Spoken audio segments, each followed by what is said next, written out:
in the human experience is a study of history. Now, the two aren't completely separate, right? They're overlapping because scientific advancement, knowledge, that's all a part of the human story and about history as well.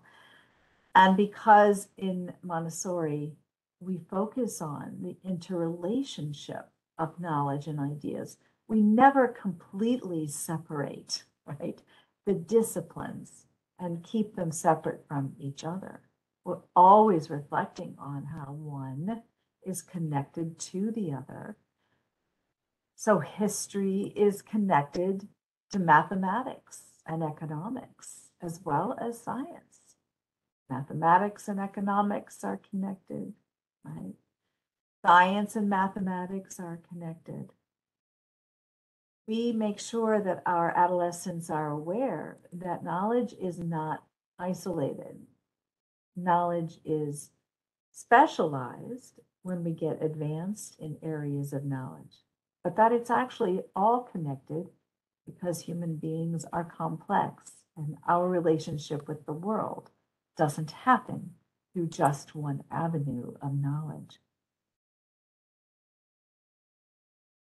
Montessori, I'm sorry, this is not Montessori. This is actually a historian talking about what history is and why history is important. The concept of history plays a fundamental role in human thought. It invokes notions of human agency, change, the role of material circumstances in human affairs, and the putative meaning of historical events. It raises the possibility of learning from history. And it suggests the possibility of better understanding ourselves in the present by understanding the forces, choices, and circumstances that brought us to our current situation. You know, and Mihai Csikszentmihalyi did his study on flow in adolescence, and he and his researchers tracked engagement levels for adolescents in higher levels of secondary education. History class was the least interesting to them. And from a Montessori point of view, that's painful to hear because what we value is this sense that engaging in the stories of human agency, where people have managed and solved problems and accomplished things and shared meaningful moments with one another, and that we can learn from their experiences about our own humanity. We really value that. So figuring out how adolescents can engage history is important to us. We talk about also studying the humanities, which is slightly different from studying history. The humanities can be described as the study of how people process and document the human experience. Since humans have been able, we have used philosophy, literature, religion, art, music, history, and language to understand and record our world. These modes of expression have become some of the subjects that traditionally fall under the humanities umbrella. Knowledge of these records of human experience gives us the opportunity to feel a sense of connection to those who have come before us, as well as to our contemporaries. And I think in our observations of adolescence, we realize that experiencing how people have shared their lives and their endeavors through the questions of philosophy, through the stories of literature, through art and music, this is how the adolescent can engage history. They're interested in people's lives and situations. They're interested in the roles that people have taken and the roles that society has placed on people. They're interested in where civilizations and cultures made mistakes, where they went wrong, and how we can avoid those same mistakes. They're interested in what individuals have accomplished.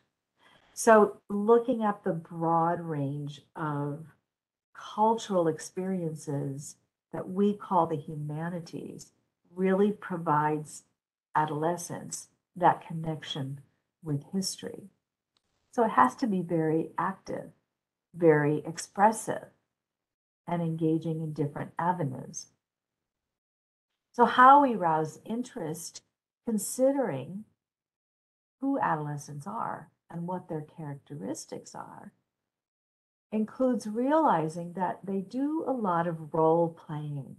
They are trying out roles in life. They adopt roles, right? And they adopt different masks, and they adopt different ways of dress and different mannerisms. And so they can be brought into imagining a role in a society, in another culture or another time. They can take on characters and try to understand what their experiences may have been like. They're very interested in social context, in how people had different expectations for different backgrounds and different origins, and whether your gender made a difference in what your role was in society. They like to figure out how people have organized themselves socially. So what was it like in medieval Europe if there were kings and queens and peasants and the clergy, right? How did that all work in social situations? And they love to debate, right? They love to argue ideas. And so we use that opportunity to invite them into dialogue and debate about some of the key questions or issues that came up in a particular time in history. And we help them learn then the critical thinking, the research necessary in order to have a convincing position in a debate, what authoritative sources might be. How do we know we can trust the evidence of a particular source? Like, all of those are skills that our adolescents need, and they're willing to pursue them in the activity of dialogue and debate and seminar discussions. And they're always interested in how whatever we're looking at, whatever we're studying, whatever we're reading, what does that have to do with me right now, today? Where did this come from? I think it's, I've been through this process numerous times with students when they're looking at, for instance, the history of their own country and how original constitutions and laws and government structure were established. Well, what does that have to do with today? How have those laws and those structures evolved? What impact are they having now on people's lives in the way the law is interpreted, right? An interpretation of law changes over time with circumstances, and it's important that they understand there are evolutions of those things. And there are different perspectives of what might be beneficial and might not be beneficial in the way that governments have been set up or laws were passed. And that's just one example about relevance to the present. I've already talked a great deal about the need for self-expression, and particularly through the arts in adolescence. And so being able to engage them in expressions of art, music, and drama, because they also have this tendency towards the dramatic, is another way of making the experience of humans of the past come alive for them, so they can experience the art and music of a culture they can also create their own expressions of their experiences of that culture or of themselves, to have dramatic presentations, to take on the voice of someone from the past. They're natural philosophers in that they love to consider the big ideas. Why did a particular culture have this practice? Was it right? Was it wrong?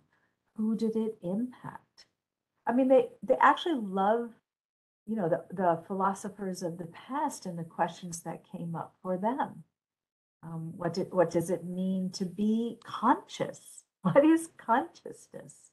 What is true and real for me? And how is that true and real or not for somebody else? They're interested in those questions.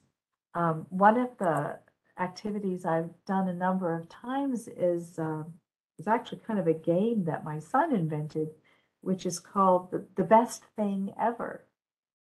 And individuals will nominate some achievement or some actual occurrence in history and argue that this was the best thing ever. This was the best object that was invented, or this was the best idea anybody ever had. And they are very passionate about debating what the best thing ever was.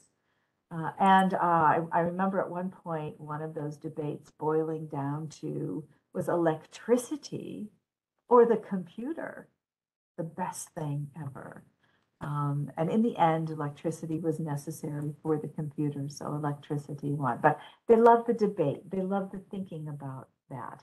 It's also a sensitive period for poetry because of their own self-expressive needs, and because of their own experience of emotional turbulence. This is a time where you can introduce poetry from different cultures and different times, and help them write their own poetry in response. So these are all things that are naturally engagement points for adolescents. From a Montessori point of view, the ongoing cultivation of gratitude for other people, for considering other people's perspectives, right? This is something we need so much more of in our world right now, is just considering that other people have had different experiences and different contributions and different ways of thinking. So when we cultivate this awareness that not everybody is like us, and we're grateful for what other people have contributed to history, right? We have that ongoing support for dignity and respect. It's also important for us as the adults who work with adolescents that we approach them with a general faith in humanity and their future. I mean, I think one of the things that's undermining adolescent hope, adolescent mental well-being, right, is that what they hear about the world is that it's terrible and it's falling apart and they have no future. And that cannot be the foundation on which they look toward their own potential to contribute. They have to hear from the adults in their lives that their future is going to be a future where possibility exists and they can make a contribution. So experiencing, right, their own contribution to the community, of the individual to the collective endeavor, helps to build that sense of, I can make a difference. I can look toward making contributions over time. This doesn't happen in a lesson. This happens over the entire 6 years of their adolescent development, little bit at a time.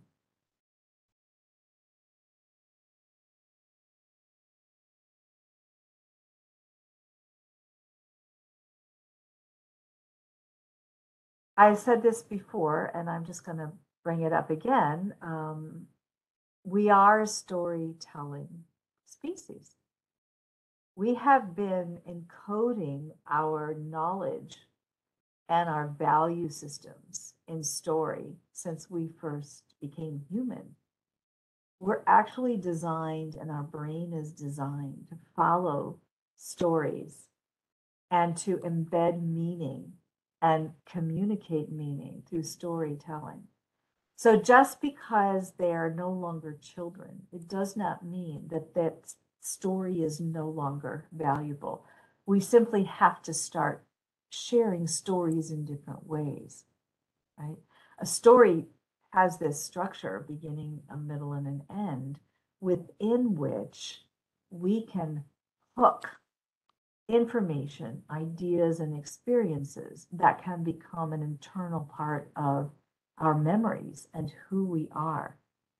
And taking on roles and being part of storytelling, right, can be something that stays with a person, stays with an adolescent for a long time. We like to use this term, the dramatis persona, the character in the play, right? And they do enjoy engaging in dramatic production. And as they are doing that, they're calling on not only knowledge of the character they're playing and the voice,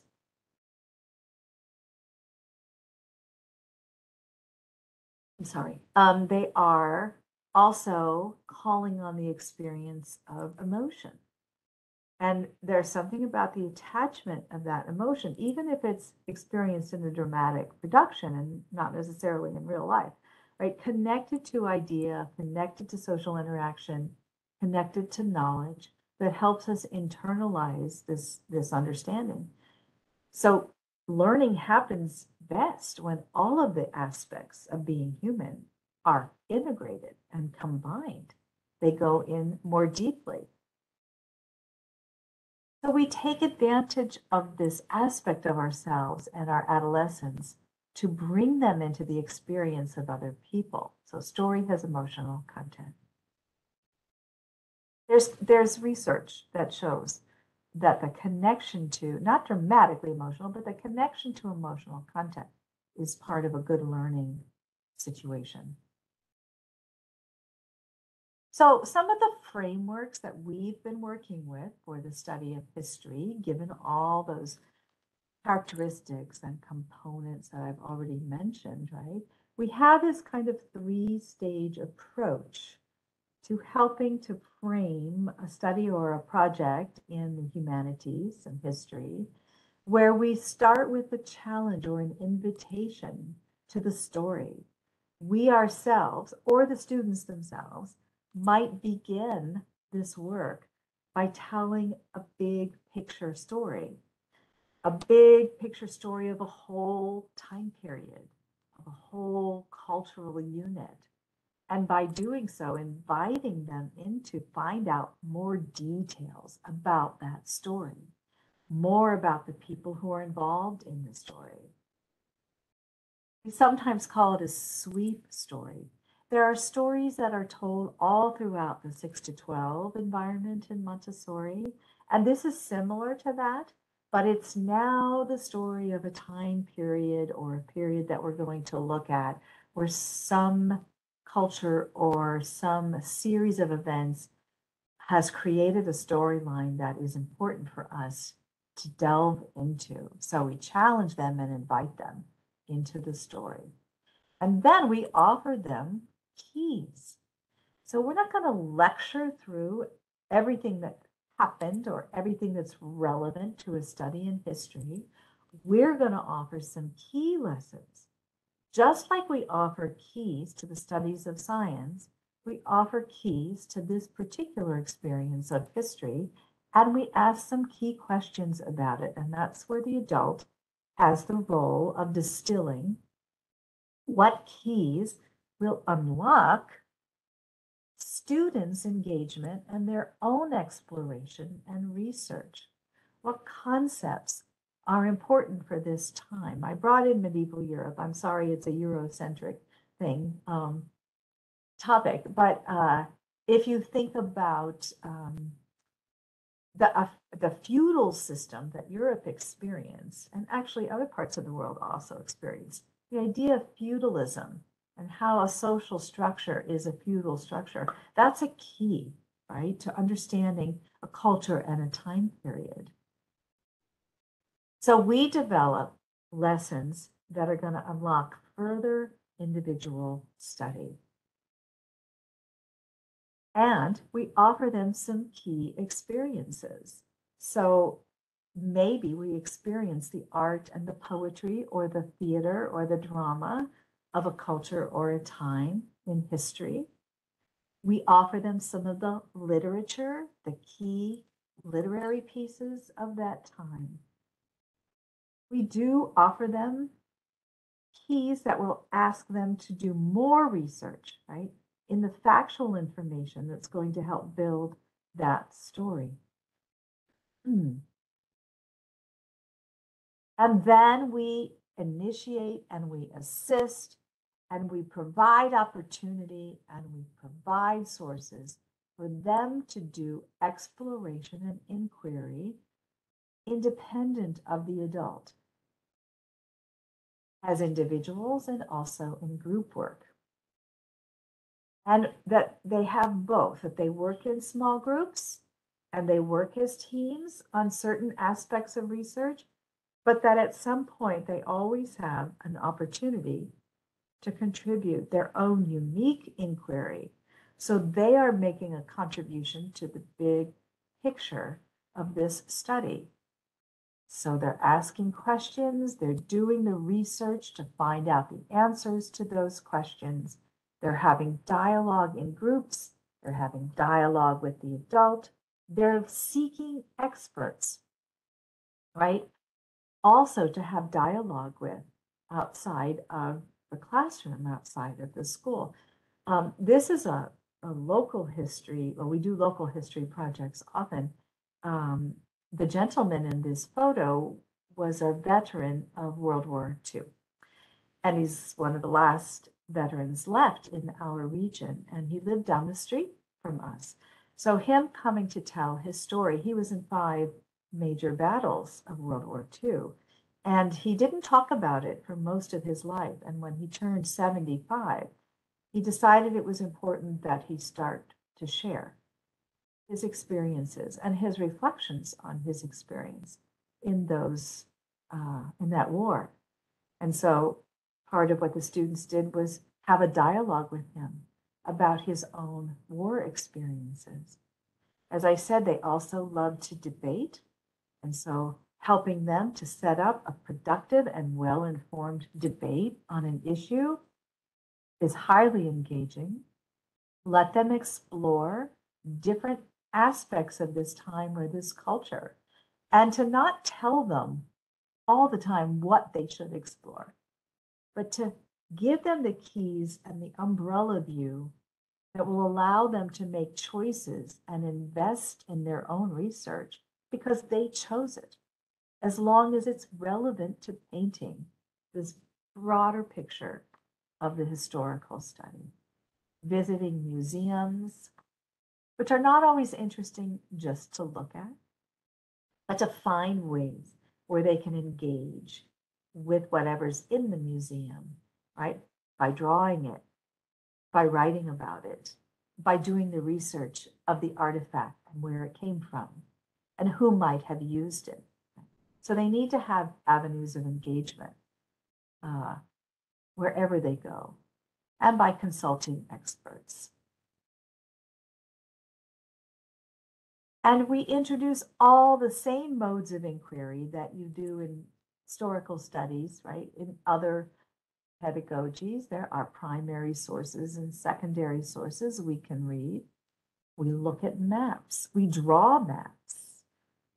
And them drawing their own map is another valuable hand-brain personal experience that helps them to capture an understanding of the land, the topography, the geological and geographical resources of a culture, to make charts, to gather some data and make graphs and maybe statistical analysis of populations before and after an epidemic, before and after a plague, before and after the invention of a major resource like electricity, before and after the discovery of one people finding that other people exist on a continent and coming to take over that continent.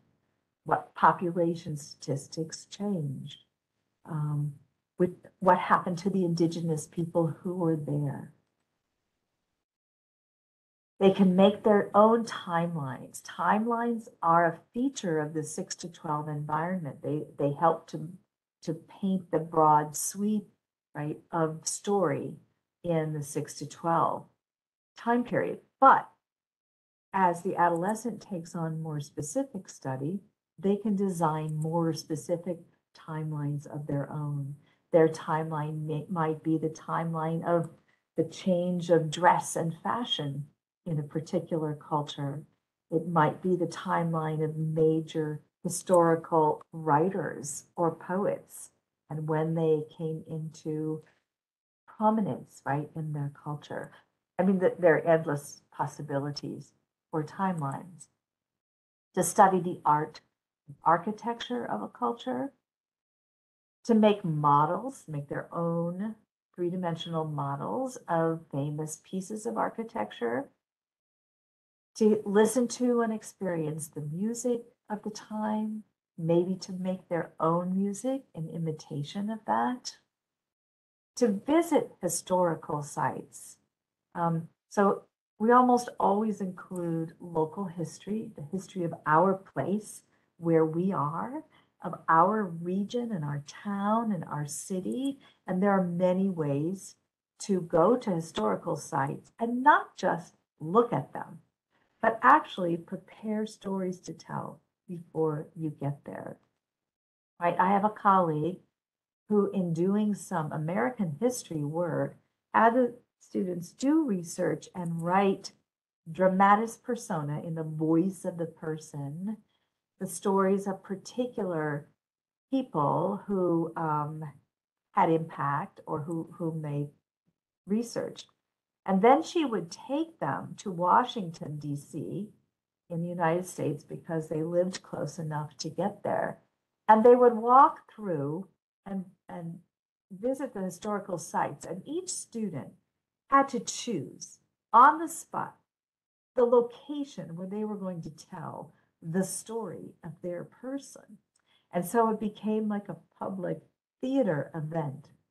But it was very engaging for them. And so as they walked through their day, they had to decide here, right here, I'm going to stop right now and tell you the story of this person. So museums and collections, again, with some kind of way to be active with those things. Okay. The role of choice. As with every aspect of this educational syllabus and every aspect of Montessori education, when students can make a choice of something that they want to investigate themselves and bring back to the group, their investment is higher.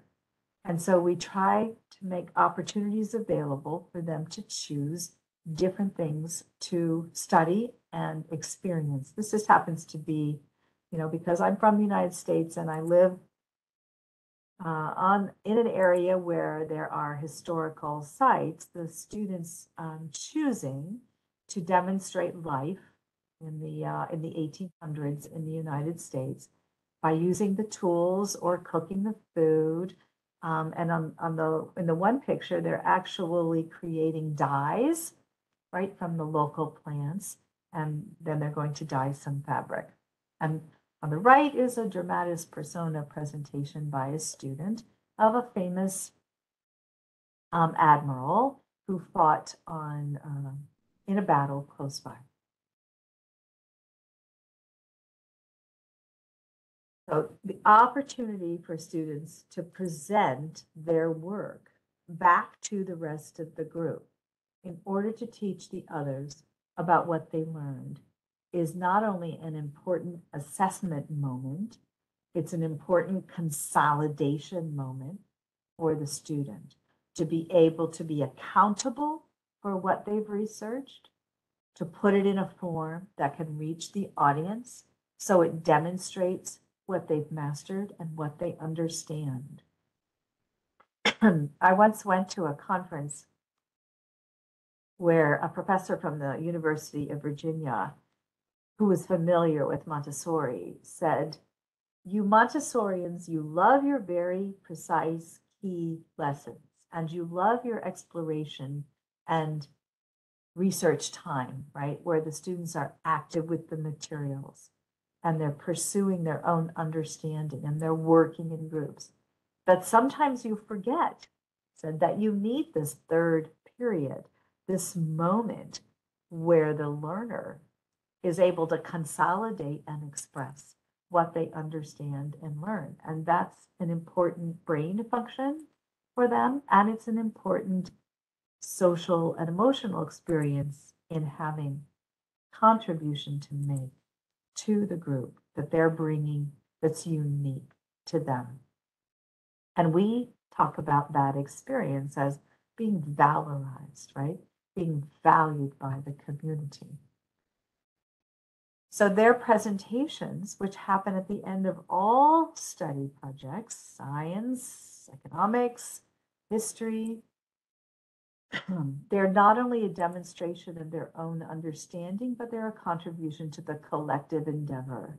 And as long as we keep both of those balanced, we're working with the whole person here in the context of their social experience. So they could be in writing. They could give oral presentations of all kinds. These might be creative expression pieces. They might be poetry or music or art, right? And we don't want to ever forget the value of that avenue for adolescents. And here are just some photos of students giving presentations in different situations, particularly for studies in history and the humanities. In the one case, we were able to connect with a local historical society that had preserved buildings from early for us in the United States, early history of the county we live in. And it's a place where people go to see these historical buildings. And our students were able to research and give presentations to younger students, bringing alive a character from the time period and talking to them as if he or she were that person. And we present indoors and we present outdoors, and sometimes we get costumes, and sometimes they create their own art. And sometimes they write songs and perform songs. There's another photo of a group giving local history presentation to descendants of people who settled in the area several hundred years ago. There are a few people who are still in the area whose ancestors settled early on. So they were able to present to a local audience of older people.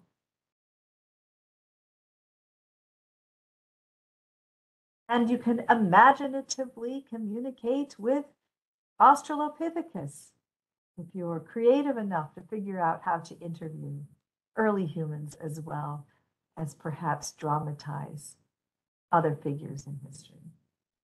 And it's great fun. And it's not this huge production. It's a moment of creative expression about their studies.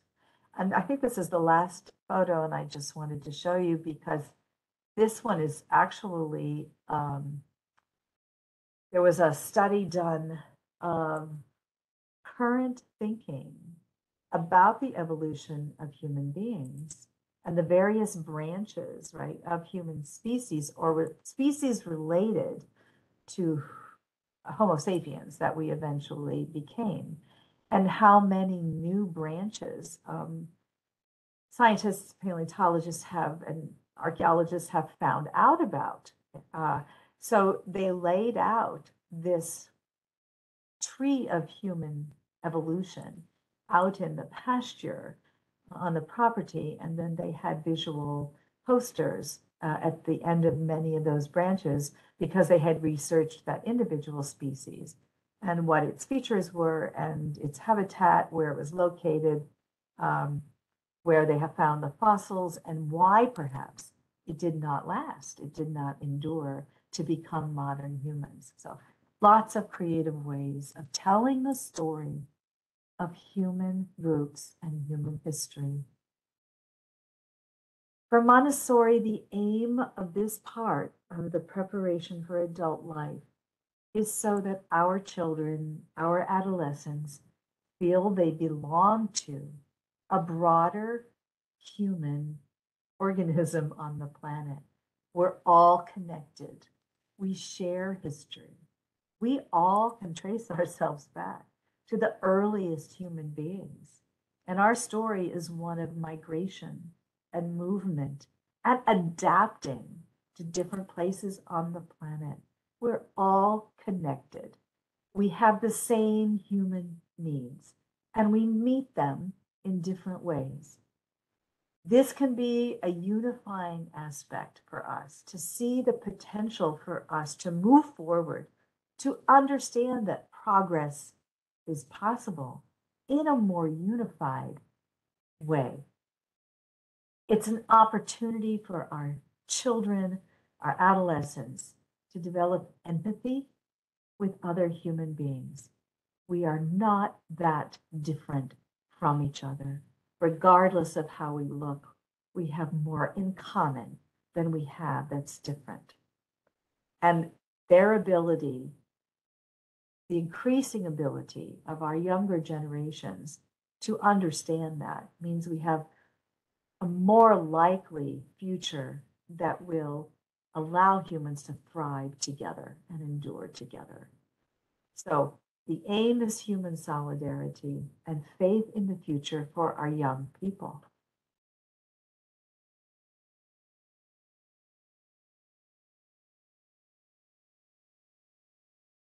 And something I didn't say in the PowerPoint that I'll say here is, we're increasingly aware that only certain people's stories get told, depending on how history has recorded your importance because of the color of your skin, or the amount of money you had, or the position of power that you had.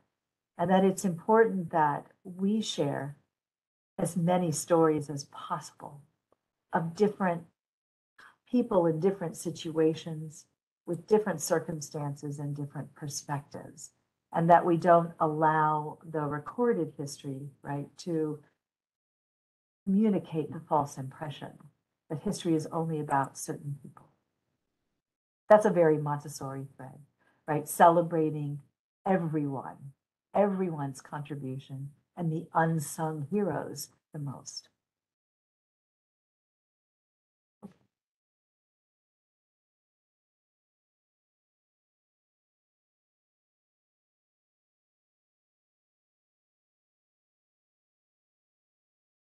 好，那我们感谢Laurie 今天带来的第二场演讲。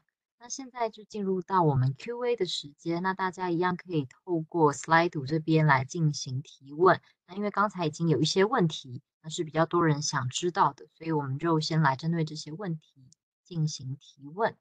那首先第一题呢是问到说，传统教育是以考试及评分来评量孩子的学习成效。请问，在青少年蒙特梭利学校是如何让家长理解青少年的学习成果呢？对于没有蒙特梭利专业的家长，应该如何配合学校来协助青少年呢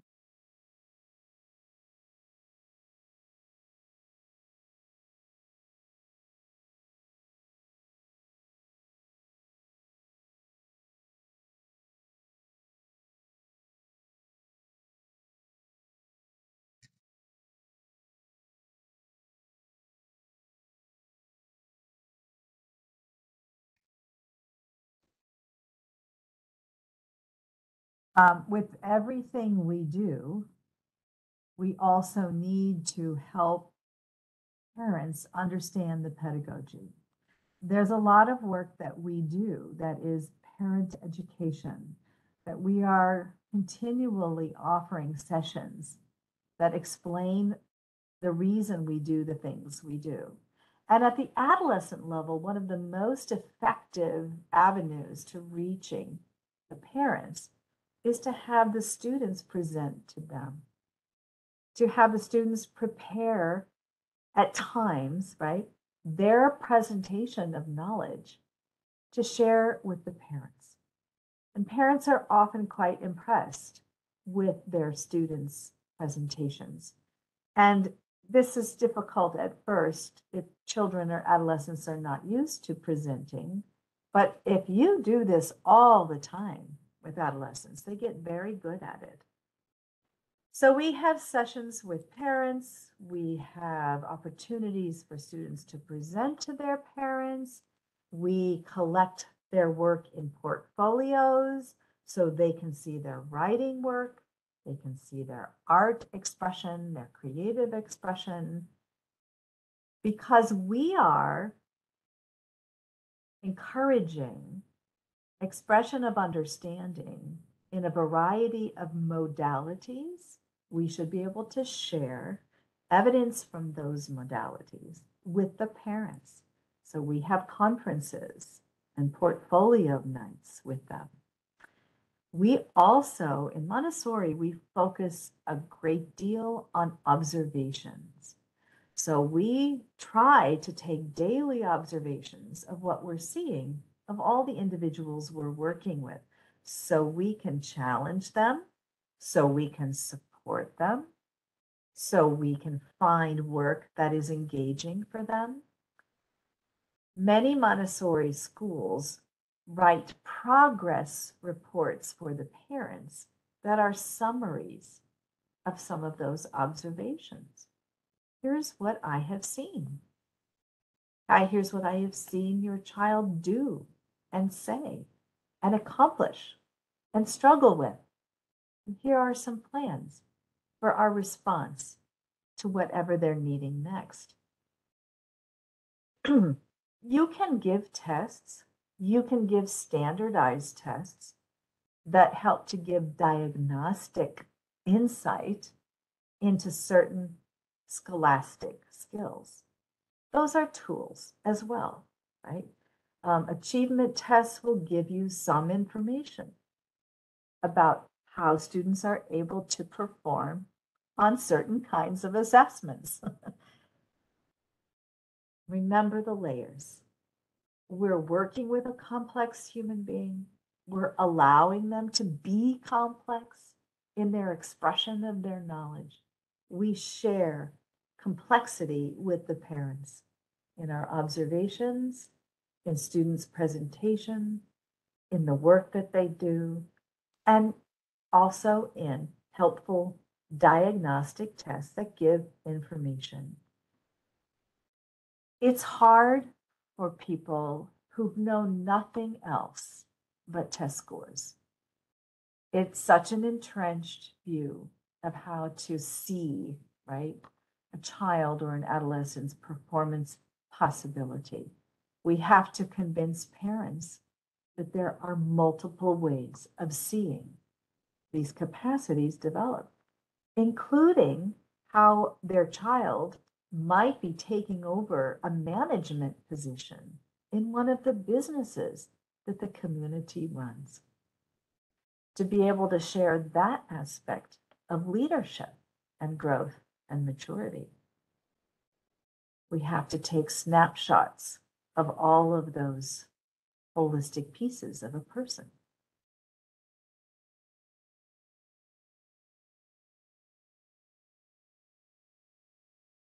好，那我们现在来进到下一题这一题是说，在教学中，为了能让青少年能够融入重要课题，从背景介绍、讨论、自主研究到最后的呈现，每个课题都需要投入相当长的时间，才能让青少年完整的体会和思考。那在教学时间有限的情况下，我们有可能无法涵盖到国家课程纲要的所有学习要点。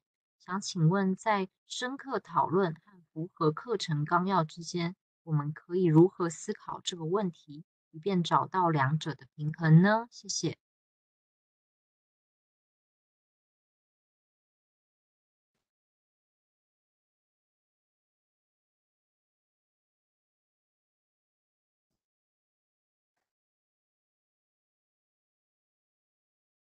I would like to say that, oh, it's no problem. You'll be able to cover the national curriculum. But I don't know that I can say that. I mean, Montessori as an approach is not out there to accommodate itself, national curriculums. Montessori is a philosophy and an approach to development. And at its foundation, Montessori is intended to reform education. So what we do our best with, right, is to attend to the needs of that student in as many ways as we can, and also try to attend to the cultural needs that are put in front of us. All I can say is that it is possible to choose your keys to be the most important keys. Have faith that the students can also take in other aspects of information without you teaching it to them. That if you give them follow-up reading and work and investigation, they can also teach themselves. You don't have to give it all to them from adult to student directly. You can also decide on the processes that will serve them across the board the best.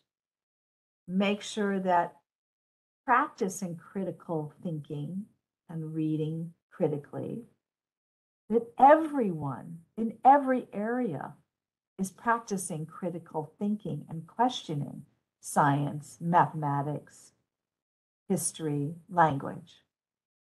That research processes are part of what they know how to do by the time they leave you. And those are consistent from adult to adult.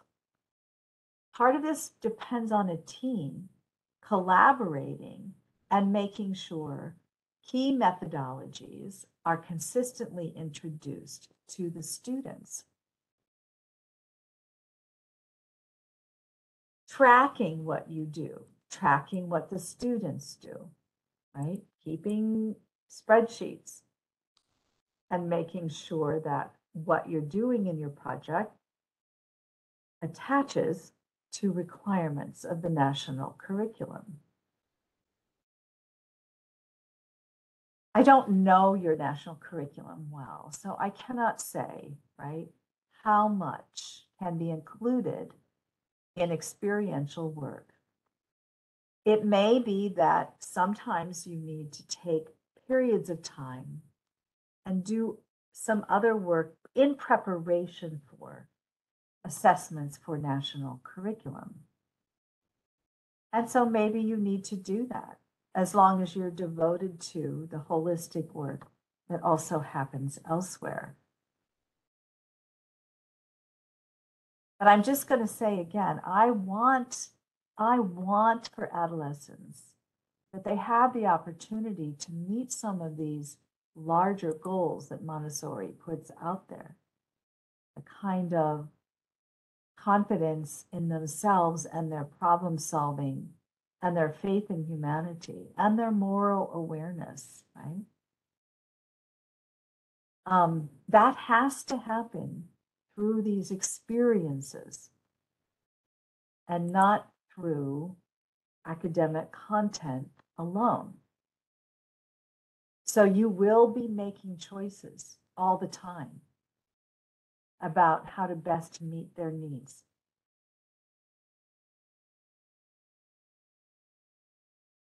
And also, it's okay to learn how to take a test. That's okay too. The strategy of test taking. And there are times when a culminating moment of expressing your knowledge can be very satisfying. can you help them experience the satisfaction of a culminating moment like that?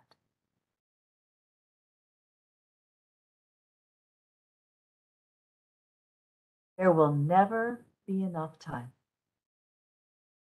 ever, no matter what you're doing, and no matter how much you're focusing on integrated work and holistic work, you're always going to feel like there was never enough time.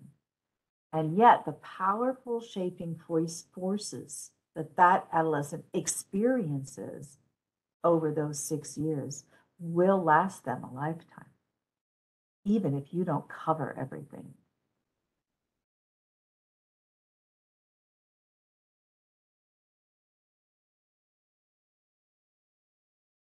好，那我们来进入下一题。下一题的话是想请问如何运用目前乌俄战争、美中贸易战等等的国际议题，去引导12到18岁青少年去学习和平的科学，并让青少年可以从中看见自己在人类世界的定位呢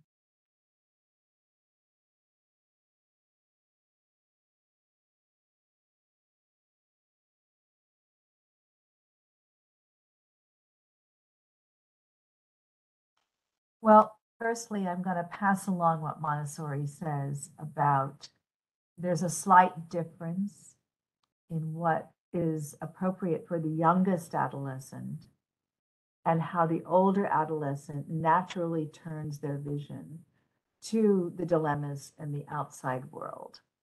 So that younger adolescent is mostly concerned about their own belonging in their own group and their own contribution. And that's okay. They need that time to integrate and find out how to be a member of the group. And yes, there will be current events that come in, and having moments where you stop and hear about a current event and process with them is still a valuable thing. But all of those events in the world, right, can be extensions of study, particularly for the older adolescent. And often the projects that the older adolescents become involved in might start with looking at an issue in their own place. And maybe it's an issue of economic instability or economic inequality, right? Who has the wealth? And how does it flow, right? And how do people get it? And you can start with that question and you can end up in Ukraine and Russia and China and the United States. In fact, you will end up there if that's what's happening around you. Or you can look at the governance structure of your own country, and you're going to end up asking questions about what does democracy mean? And what did it look like in Greece? And what does it look like in different parts of the world? How is it different? And where is democracy less valued? It's almost impossible not to end up, especially with the older adolescent, right, in what's happening in the world, because whatever you're studying, there will be a thread to what's happening. And there are also ways that you can incorporate moments of reflection, which can be an entire project. We used to do this with the 9th year students, the 15 going into 16 year student, where they did a study of education and peace, the topic. And what does it mean to be at peace? And are we just talking about nations, people in conflict, or are we also talking about peace within ourselves and how that's achieved? And we read Montessori, we read about the science of peace, and we might ask the question, what causes conflict among people? And there's lots of different perspectives on that. to find sources that say religion causes conflict, economic inequality causes conflict, possession of land and territory causes conflict. So we used to do this project when they were leaving us and going on to other high schools. So they had a moment to step back and say, what's my Montessori education been for? And what's it been about? And to have many seminars about, if these are sources of conflict, what are sources of healing? What are the possibilities that this doesn't have to be a conflict anymore? Just have to choose to bring it to them. Or they'll tell you, we're interested in this.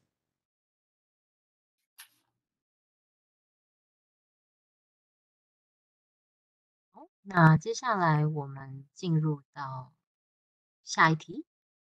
下一题的话就是关于在这个其实上一周已经有人问过类似的问题，但这个部分他是想要特别针对高中生、大学。那在蒙特梭利教育里面，要推行在重视升学制度的国家，在高中生、大学是不是会面对什么样的挑战？那以及是如何克服的呢？谢谢。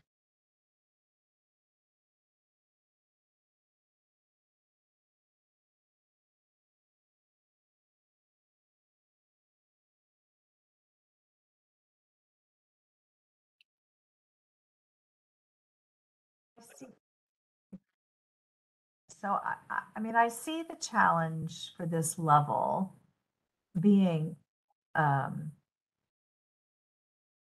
support for the oldest students towards the path they themselves feel inclined to follow in the near future, right? What do they want? What is their inclination? How do we support their path to get where they need to go? And that might be preparing for exams. That might be studies that prepare for exams. And how do we not forget this whole person who's also been part of a community and can still have a role in the community of responsibility? Can they maintain a position of leadership, of management, of helping to run the business, of helping to run the kitchen, of helping to manage the farm, and also do the studies they need to get where they want to go next? I mean, I think the risk is that we decide that whole person and their contribution to the social organization doesn't matter anymore, when actually the ongoing moral formation of that person depends on being able to participate in the human activity of their community and make decisions, and to consider how their studies, whatever they might be, have moral implications, to have adults who are continuing that discussion with them, because we can get them perhaps to their university position, but have we abandoned the development that was so powerful in becoming an agent of their own activity, a leader, a contributor, a morally aware citizen? How do we not let that go?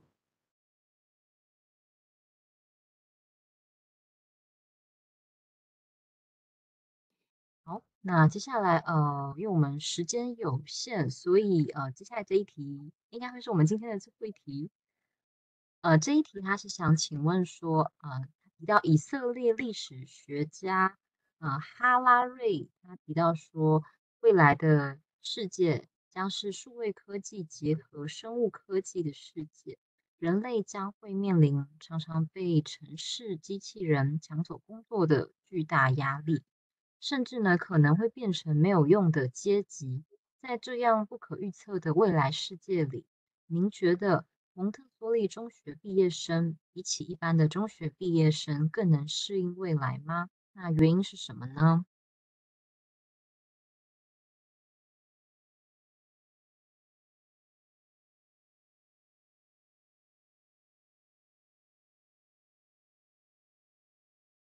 ？Or to have um, a look into the future. I'm not sure actually I want to do that, but I'll tell you what some young Montessori high school students said to me. They said, and this is having read Montessori and understood that adaptation was the goal, is the goal, to say, okay, this is what it's going to be. We're the ones who will be able to adapt. They think they can. And so I think they can. I mean, the world will become what it becomes. How will human beings be human? And what kind of quality of existence would we want? That's for each person to decide what they would accept and tolerate. I would prefer that humans stay three-dimensional, thinking, feeling, engaging people who love the planet and everything that's on it. I choose Montessori.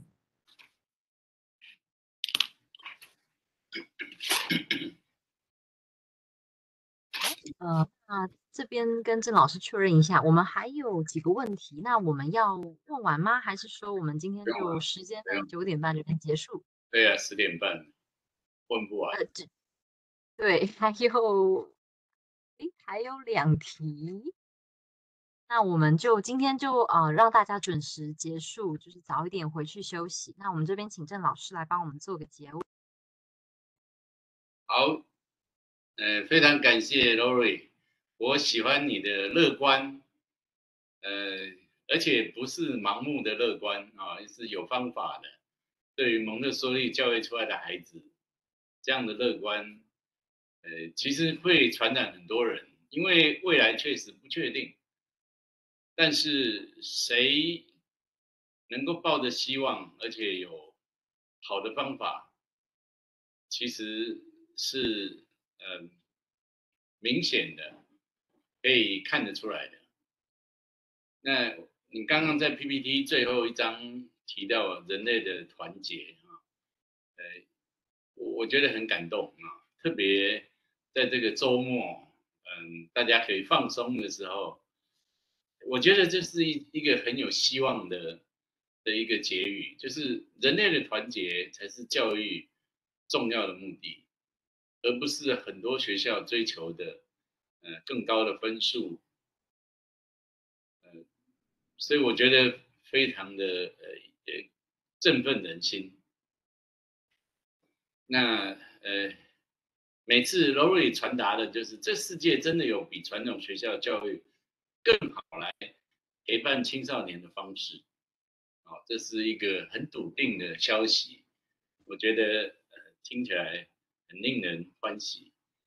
那其实我自己接触蒙特梭利中学，除了对于理念上还有视野的开阔之外，我个人也像一般的青少年这样，在那个环境底下之后，我自己也有一些学习，譬如说我在那边在喝水的时候，因为看到那些青少年他们的手工啊，他们种菜那么厉害啊，煮饭那么厉害啊，你知道我回来之后也常在想说，哎呦，我怎么会可以输他们？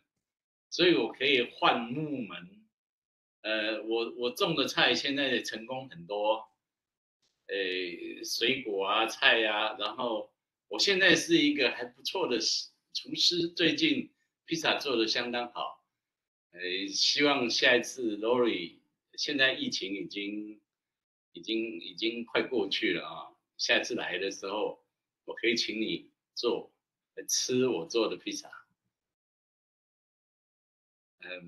所以学蒙特梭利是一件很棒的事情啊，非常感谢 Laurie 带来的这么好的教育经验。那我们在那个玛利亚蒙特梭利讲的那个中学的整个课程架构已经完成，就是右半部课程的部分。那左半部就是所谓社会生活实际考量的部分。我希望未来这一年我们有机会再拜托 Laurie 来跟我们谈。当然我们最希望是明年有机会实体的邀请你过来。那否则的话，我们至少也希望很期待可以用线上的方式继续跟你学习。非常感谢这一次又拨空来给大家非常好的经验分享，谢谢。Thank you. I will be back to Taiwan. I promise. Thank you all. 好，那我们就今天就晚上就这样结束了。好，非常感谢 Laurie 的演讲以及每一位学员的参与。那我们在 Chat 聊天室的地方有这个回馈单的部分，邀请大家可以来填写。那就今天活动到这边，那祝大家有个美好的夜晚，晚安，大家拜拜。谢谢，晚安，拜拜。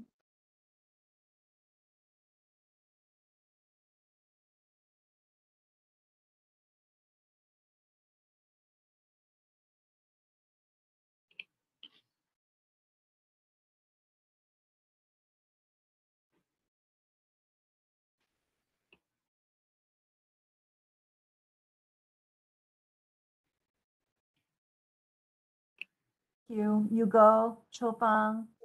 Thank you, as always.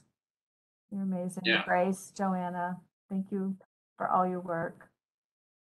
And Theo. Thank you. Thank you. I'll be in touch. Thank you, Laurie. Always. Thank you. Bye-bye. Yeah, see you soon here in Taiwan. Bye. Bye. Nice.